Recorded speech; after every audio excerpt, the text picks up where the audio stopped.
first example, which is Isabella. Okay, well, before I say any more about the two, because it's Mattioli Woods' presentation, I've mostly dealt with two, if you like, quite financially orientated cases. But just bear in mind that a lot of the things I do are not just about money. And anyway, it's never just about money. These are about people that you love and care for. Yeah. And the money is part of it, but it's never all of it. Before you start, I was going to say that your true value, Joanne, is that helping the families. And will you give it practical examples with these case studies of things that have worked well? But quite often you get a bureaucratic kickback from the local authority on things you're entitled to. So all that Joanne does is to make sure you get what you're entitled to. It's an underfunded sector already, so you shouldn't feel that it's not your right to have something you as a family are entitled to care for those you care about. Indeed. And I also make use of a lot of other professionals. I will talk to solicitors, private client solicitors, financial advisors, because when I'm listening to families and they're telling me the story, I can often pick up and think, oh, they perhaps ought to, or they haven't got this. So if we start with Isabella, she's in her early 80s, and I was actually introduced to the family a couple of years ago now.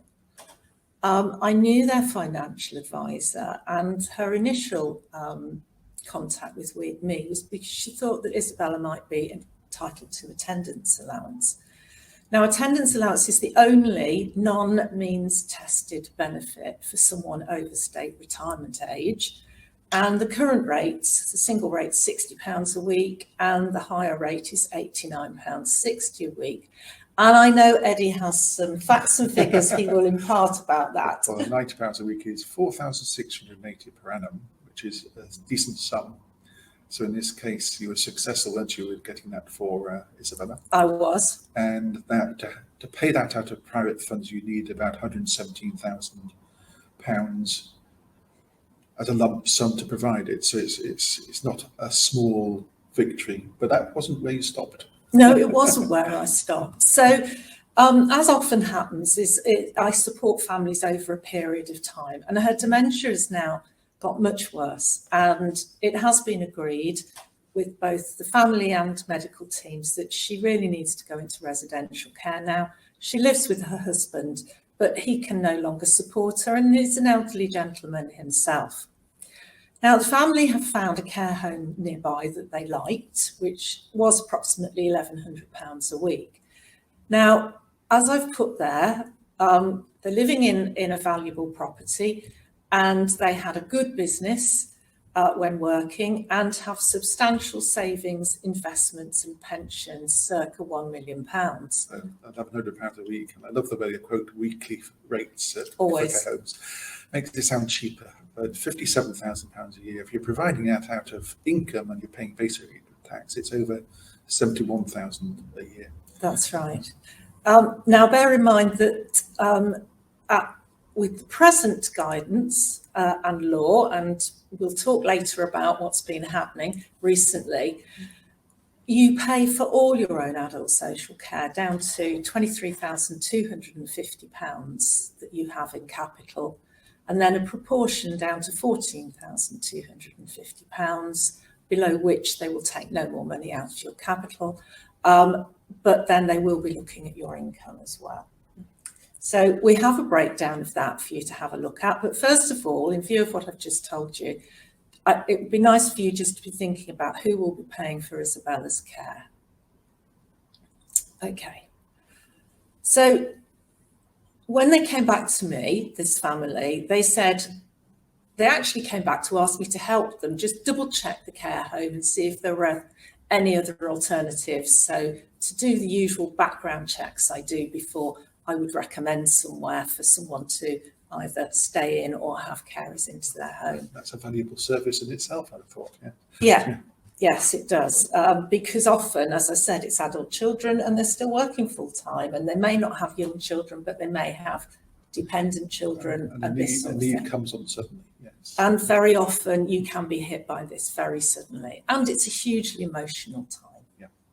especially if it's going to be residential care, because as I felt and my family felt, you try and want to keep your family members at home as long as possible, basically. We all pretty much do. Children living further away now than All sorts 40 of years things. ago, for Yeah, example. yeah, I do support expat families as well who live in other parts of the world, but their elderly loved ones still live here. Dementia care becomes important because, you know, dementia has an aggressive component sometimes. Sometimes, And sadly. you can't cope at home. No, that's so you right. shouldn't feel as if you're giving up. Sometimes it's inevitable.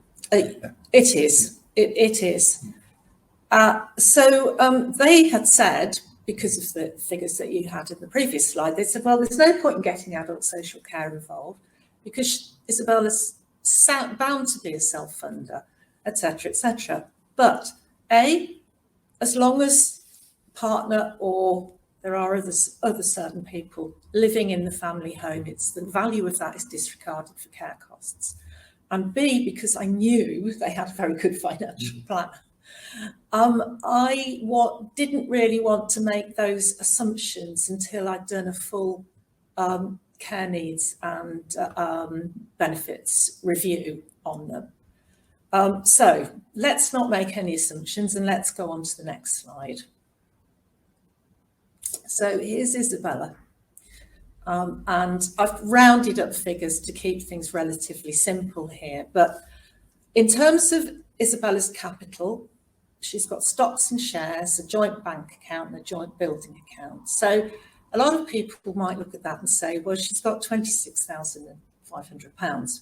But in fact, stocks and shares just in her name. So yes, those are hers. Any joint bank account, any joint accounts are just split down the middle. Doesn't matter who put most in. They're just divided in two. So 1,500 from the bank account, 8,000 from the joint building society. So actually, Isabella's assessed share out of capital towards her care fees is just £17,000. And bearing in mind that it won't take many weeks, will it, at £1,100 a week to get down to 14,250, spread over a period of time. So we've dealt there with the capital. Now we look at the income, which looks a little bit more complicated, but I'll just go through it. So on the left, you've got the totals. So her full state pension, her higher rate attendance allowance, her private pension and another SIP private pension on the left. So looking at that, her weekly contribution would be £472.89. But in fact, if you look on the right, Isabella's assessed share is slightly different. And this is done the same in all local authorities. This is a set way of going through this. So yes, the whole of her state pension goes towards her care and her attendance allowance goes towards her care. It's a slightly odd way of accounting for that, but I won't go into it.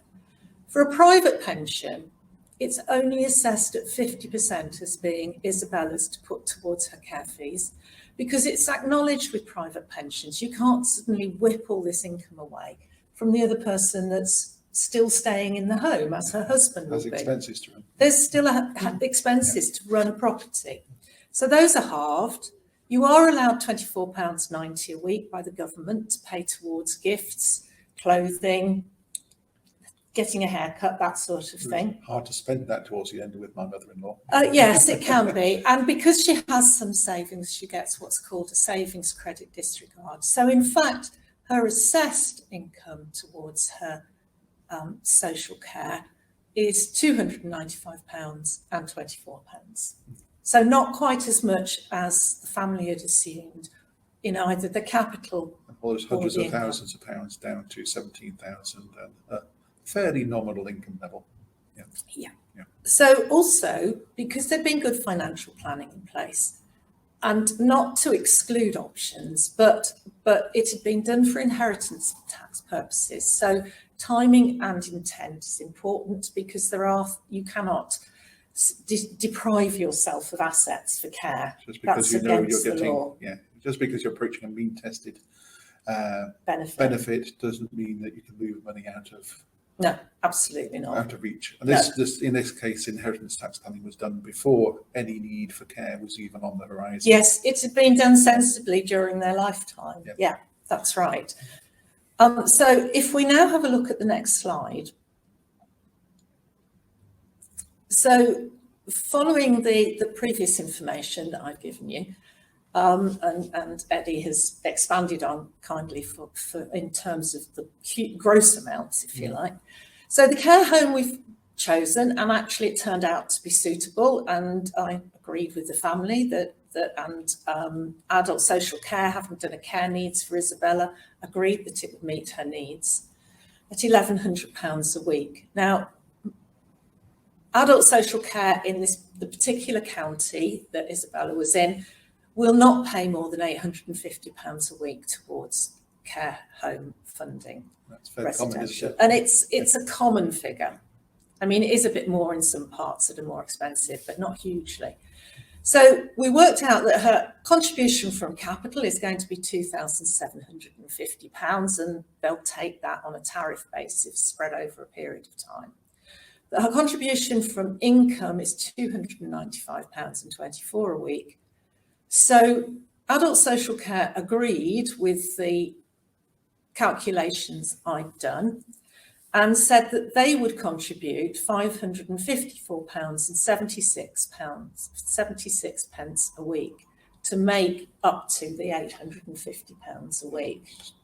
Almost £29,000 a year is what you've achieved for this family. Yes, right?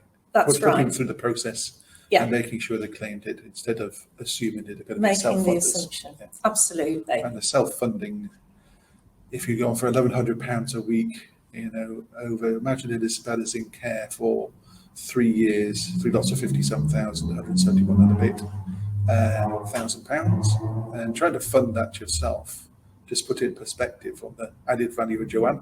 That's a 5-year investment plan at 5% per annum growth will be £2,500 per month, which is a lot of money to be investing.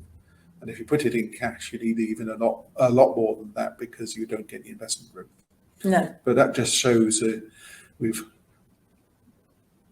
chipped into the cost significantly, about 57,000 with the almost 29,000. Yeah. And the other thing is that there is something called a third-party top-up. So if the family now, which they did in this case, want to carry on with the care home at £1,100 a week, then we've got a gap of £250 a week there. But there is a family trust. The children are trustees and the parents can be beneficiaries of that trust. So the children have decided that they are happy to use funding from that trust to pay the top-up fee. So mum can be at this care home, which they like. It's close enough for dad to be able to walk to if he then is unable to drive for whatever reason. And it's nearby to a lot of the extended family. So they had options. And this is one of the things, and Eddie and I are very on board about this. You do hear people saying, I'm going to give all my money away, I'm going to wrap it up in this and that. But truthfully, you do still want to have options. You want choices, whether it's your own care or care for loved ones. Absolutely. Yeah. And in this case, the disregarded assets are for her husband to continue to live, and he has his own needs later as well. So you have to preserve assets for he will have the next stage. He might go quickly, but he may well need more care than Isabella.